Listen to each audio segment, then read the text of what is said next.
नमस्कार मित्रों। आज मैं आपसे कोई सिद्धांत साझा नहीं करना चाहता। आज मैं आपसे कोई निष्कर्ष नहीं निकालने वाला।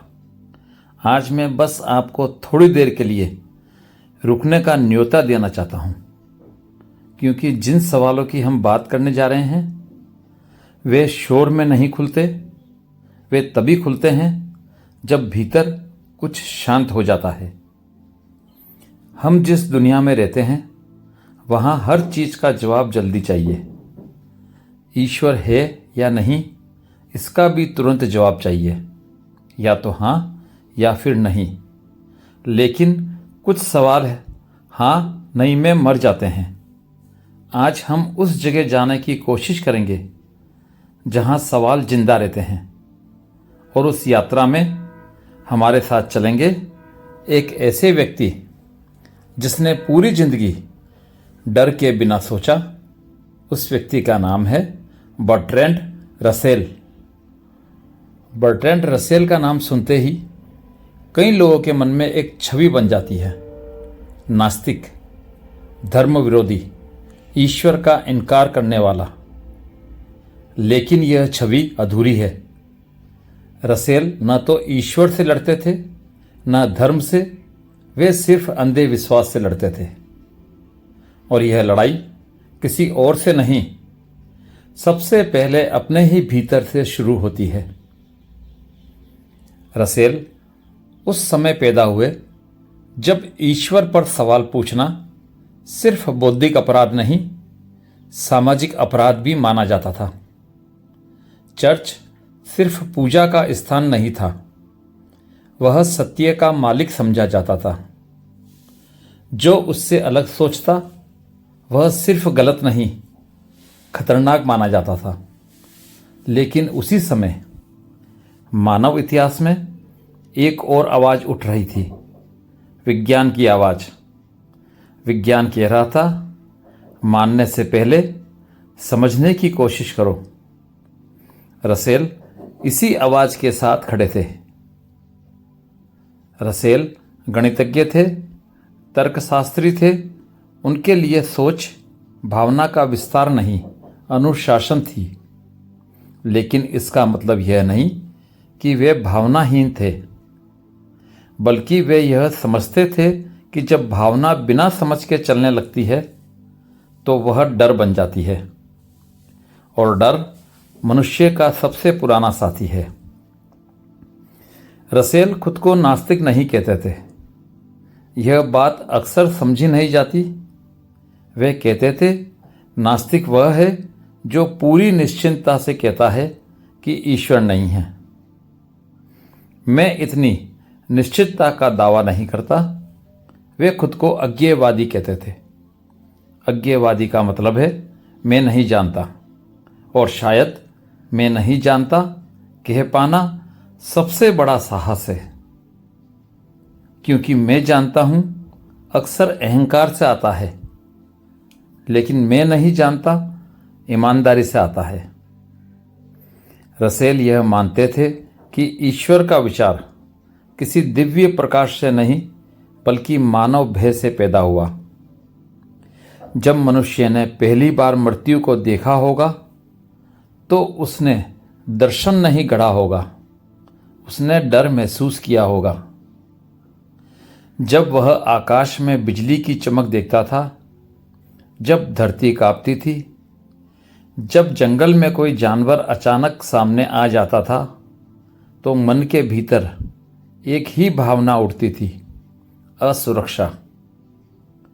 और जब असुरक्षा लंबे समय तक रहती है तो मन किसी सहारे की कल्पना करता है। रसेल कहते थे, ईश्वर डर और अर्थ देने की मानव कोशिश है। जब कारण समझ में नहीं आता तो मन कारण गढ़ लेता है। यह झूठ नहीं है, यह बचाव है। मानव मन अनिश्चितता के साथ लंबे समय तक नहीं रह पाता। उसे कोई कहानी चाहिए, कोई संरचना चाहिए, कोई आश्वासन चाहिए। ईश्वर उसी आश्वासन का नाम बन गया। धीरे धीरे मनुष्य ने प्रकृति को समझना शुरू किया। जो कभी देवता थे वे अब प्रक्रियाएं बन गए। बिजली अब किसी देवता का क्रोध नहीं रही, वह ऊर्जा बन गई। बीमारी अब पाप का दंड नहीं रही, वह जैविक असंतुलन बन गई। और जैसे जैसे कारण स्पष्ट होते गए वैसे वैसे ईश्वर की भूमिका कम होती चली गई। यह अपमान नहीं था, यह विकास था। लेकिन ईश्वर का विचार इतनी आसानी से गायब नहीं हो सकता था, क्योंकि अब वह सिर्फ डर का सहारा नहीं, सामाजिक व्यवस्था का आधार बन चुका था। यहीं से एक तर्क पैदा हुआ, बहुत शक्तिशाली तर्क। कहा गया, हर चीज का कोई कारण होता है, तो इस पूरे ब्रह्मांड का भी कोई कारण होगा, और उस कारण को ईश्वर कहा गया। यह सुनने में बहुत तर्कसंगत लगता है, लेकिन रसेल वहीं रुक जाते हैं। वे जल्दबाजी नहीं करते। वे पूछते हैं, अगर हर चीज का कारण जरूरी है तो ईश्वर का कारण क्या है? यह सवाल आक्रामक नहीं है, यह शांत है। और जब जवाब आता है ईश्वर बिना कारण के, तो रसेल और भी शांत होकर कहते हैं, तो फिर ब्रह्मांड बिना कारण का क्यों नहीं हो सकता? इस एक वाक्य में पूरा तर्क अपने ही बोझ से ढह जाता है। रसेल का कहना था, आप ईश्वर को सिर्फ इसलिए गढ़ते हैं क्योंकि आपको ब्रह्मांड से डर लगता है। ब्रह्मांड विशाल है, निर्दयी है और हमारे लिए कोई विशेष योजना नहीं दिखाता। इसलिए हम एक नैतिक पिता की कल्पना करते हैं, जो सब देख रहा है, सब संभाल रहा है, लेकिन कल्पना प्रमाण नहीं होती। फिर आता है डिजाइन का तर्क। कहा जाता है, दुनिया को देखो, इतनी सुंदर, इतनी व्यवस्थित, यह अपने आप कैसे हो सकती है? रसेल भी दुनिया को देखते हैं, लेकिन वे सिर्फ सुंदरता नहीं देखते। वे दर्द देखते हैं, वे पीड़ा देखते हैं, वे बच्चों की असमय मृत्यु देखते हैं, वे युद्ध देखते हैं, वे अन्याय देखते हैं। और वे पूछते हैं, अगर व्यवस्था ईश्वर का प्रमाण है तो यह अव्यवस्था क्या है? अगर यह सब किसी डिजाइन का हिस्सा है तो यह डिजाइन इतना निर्दयी क्यों है? यह सवाल नफरत से नहीं पूछा गया है, यह सवाल दया से पूछा गया है। अगर कोई सर्वशक्तिमान है और करुणा में है तो यह संसार इतना कठोर क्यों है? और अगर वह इस कठोरता को रोक नहीं सकता तो वह सर्वशक्तिमान नहीं, और अगर रोक सकता है लेकिन रोकता नहीं तो वह करुणा में नहीं। यह प्रश्न आज भी खुला हुआ है। यहीं से रसेल नैतिकता की ओर मुड़ते हैं। धर्म कहता है, ईश्वर के बिना अच्छा बुरा तय नहीं हो सकता। रसेल कहते हैं, अगर अच्छाई डर से आती है तो वह अच्छाई नहीं है। अगर कोई इंसान सिर्फ इसलिए सही है क्योंकि वह सजा से डरता है तो वह नैतिक नहीं, आज्ञाकारी है। और आज्ञाकारिता और नैतिकता एक जैसी चीज नहीं होती। रसेल का मानना था कि नैतिकता मानव संवेदना से आती है। हम दुख देखते हैं और उसे कम करना चाहते हैं। हम पीड़ा देखते हैं और करुणा महसूस करते हैं। यही नैतिकता है। इसके लिए स्वर्ग की लालसा या नर्क का डर जरूरी नहीं। रसेल को धर्म से उतनी परेशानी नहीं थी जितनी डर से थी। वे कहते थे, जहां डर है वहां सोच बंद हो जाती है और जहाँ सोच बंद हो जाती है वहाँ मनुष्य भीड़ का हिस्सा बन जाता है। वहाँ प्रश्न नहीं होते, सिर्फ आदेश होते हैं। रसेल के लिए सोचना पूजा से बड़ा था, क्योंकि पूजा बिना सोच के भी हो सकती है, लेकिन सोच बिना ईमानदारी के नहीं। वे मानते थे कि सच्चा अध्यात्म डर से नहीं, जागरूकता से पैदा होता है। और यही बात एक और मोड़ लेती है। अगर हम ईश्वर को नकारे नहीं, लेकिन आंख बंद करके माने भी नहीं, अगर हम डर के बिना सोचने का साहस रखें, तो फिर जीवन का अर्थ कहाँ से आएगा? यहीं से रसेल की सोच और गहरी होती है, क्योंकि जब आप डर के बिना ईश्वर के प्रश्न को देखते हैं तो अचानक एक और प्रश्न सामने खड़ा हो जाता है। अगर ईश्वर नहीं तो जीवन का अर्थ क्या? यह प्रश्न बहुत लोगों को बेचैन कर देता है, क्योंकि सदियों से हमें यह सिखाया गया है कि अर्थ ऊपर से आता है, कि कोई है जो हमें बताता है कि क्यों जीना है, कैसे जीना है और किस लिए जीना है। लेकिन रसेल इस दिशा में नहीं चलते। वे कहते हैं अगर अर्थ ऊपर से आए तो मनुष्य हमेशा आज्ञाकारी रहेगा, और आज्ञाकारिता कभी भी सच्चा जीवन नहीं बन सकती। रसेल का मानना था कि अर्थ कोई आदेश नहीं है, अर्थ कोई पुरस्कार नहीं है, अर्थ कोई स्वर्गीय योजना नहीं है, अर्थ एक निर्माण है। हम बनाते हैं अपने अनुभवों से, अपने संबंधों से, अपनी पीड़ा से और अपनी करुणा से। जीवन का अर्थ किसी किताब में लिखा हुआ नहीं है, वह हर मनुष्य के भीतर धीरे धीरे आकार लेता है। यह बात बहुत साधारण लग सकती है, लेकिन इसके परिणाम बहुत गहरे हैं। अगर जीवन का अर्थ ईश्वर पर निर्भर नहीं, तो फिर नैतिकता भी किसी आदेश पर निर्भर नहीं रह जाती। और यहीं रसेल की सबसे महत्वपूर्ण बात आती है। वे कहते हैं अगर कोई इंसान सिर्फ इसलिए अच्छा है क्योंकि उसे सजा का डर है, तो वह अच्छा नहीं है, वह नियंत्रित है, और नियंत्रण नैतिकता नहीं होता। रसेल के अनुसार सच्ची नैतिकता डर से नहीं, संवेदना से आती है। हम दूसरे को दुख में देखते हैं और भीतर कुछ हिलता है। हम अन्याय देखते हैं और भीतर प्रतिरोध जन्म लेता है। यह जो भीतर कुछ जागता है, यही नैतिकता है। इसके लिए किसी स्वर्ग की लालसा या नर्क का भय जरूरी नहीं। रसेल का कहना था कि धर्म ने नैतिकता को कमजोर कर दिया, क्योंकि जब आप अच्छाई को इनाम से जोड़ देते हैं तो अच्छाई लेन देन बन जाती है।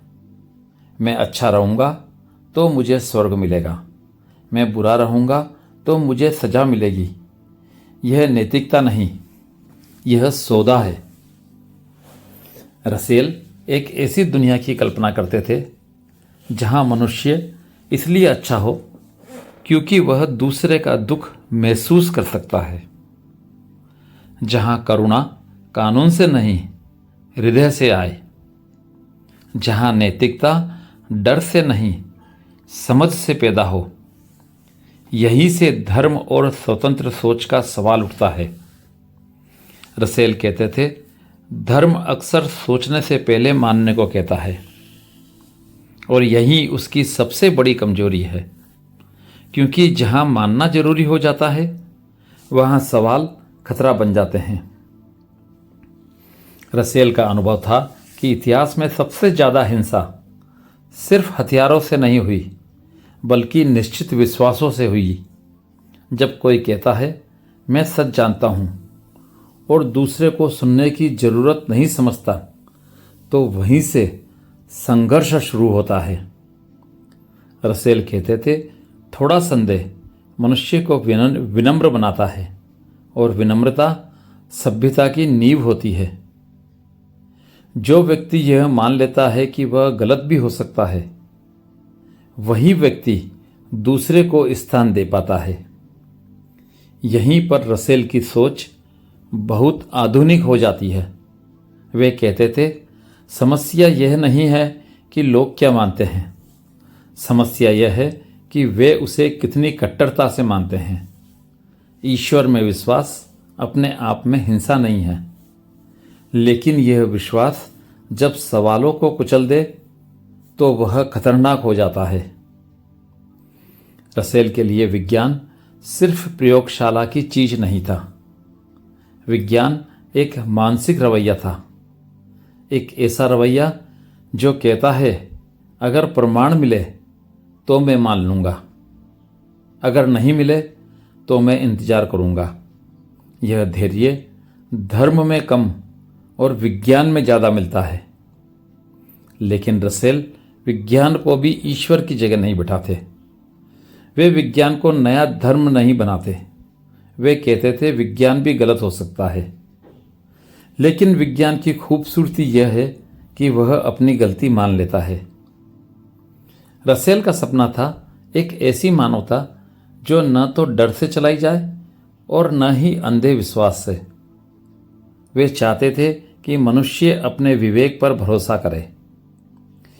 यहीं पर हम समझ पाते हैं कि क्यों जावेद अख्तर बार बार रसेल का नाम लेते हैं, क्योंकि यह परंपरा नकार की नहीं, ईमानदार संदेह की है। यह परंपरा कहती है, अगर कोई विचार सच है तो वह सवालों से नहीं डरेगा। रसेल ने कभी लोगों से यह नहीं कहा, ईश्वर को छोड़ दो। उन्होंने कहा, डर को छोड़ दो, क्योंकि डर ईश्वर से नहीं आता, वह अज्ञान से आता है। रसेल मानते थे कि मनुष्य अकेला नहीं है।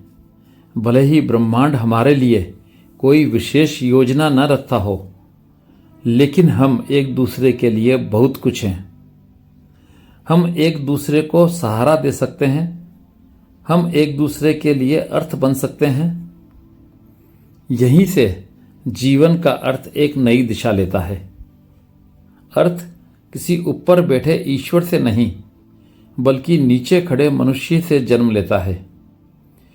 जब आप किसी के दुख को थोड़ा कम करते हैं तो वही जीवन का अर्थ है। जब आप सच के प्रति ईमानदार रहते हैं तो वही जीवन का अर्थ है। रसेल कहते थे, जीवन कठिन है, लेकिन इसे और कठिन बनाने की कोई जरूरत नहीं। धर्म अक्सर जीवन को और बोझिल कर देता है। नियम, डर, पाप पुण्य, स्वर्ग नरक। रसेल जीवन को हल्का देखना चाहते थे, जिम्मेदार लेकिन भयभीत नहीं। रसेल के अनुसार सच्चा साहस यह नहीं है कि आप ईश्वर को नकार दें। सच्चा साहस यह है कि आप अनिश्चितता के साथ जीना सीख लें, कि आप यह स्वीकार करें कि कुछ सवाल हमेशा खुले रहेंगे, और शायद यही जीवन की सबसे ईमानदार स्थिति है। हम नहीं जानते कि मृत्यु के बाद क्या है। हम नहीं जानते कि ब्रह्मांड का अंतिम अर्थ क्या है, लेकिन हम यह जानते हैं कि हमारे सामने जो मनुष्य है वह वास्तविक है, उसका दुख वास्तविक है, और उस दुख के प्रति हमारी प्रतिक्रिया ही हमारी नैतिकता है। रसेल का अंतिम स्वर कभी आक्रामक नहीं था। वे चिल्लाते नहीं थे, वे बस एक शांत आग्रह करते थे, सोचो, डर के बिना सोचो, और अगर नहीं जानते तो ईमानदारी से कहो, मैं नहीं जानता। और शायद यहीं से हम इस यात्रा को समाप्त कर सकते हैं, न किसी निष्कर्ष के साथ, न किसी घोषणा के साथ, बस एक नियंत्रण के साथ कि अगली बार जब कोई आपसे पूछे ईश्वर है या नहीं, तो आप जल्दबाजी में कोई जवाब न दें। थोड़ी देर रुकें और यह देखें कि आप जवाब डर से दे रहे हैं या समझ से। रसेल हमें नास्तिक नहीं बनाते, वे हमें जिम्मेदार विचारक बनाते हैं। और शायद आज की दुनिया को सबसे ज़्यादा इसी की ज़रूरत है। आपको क्या लगता है, क्या ईश्वर है? क्या ईश्वर सच में है या ईश्वर नहीं है? अपने कमेंट के द्वारा हमें यह बताएं कि आप क्या सोचते हैं। यह यात्रा अच्छी लगी हो तो सब्सक्राइब करें, लाइक करें और शेयर करें। धन्यवाद।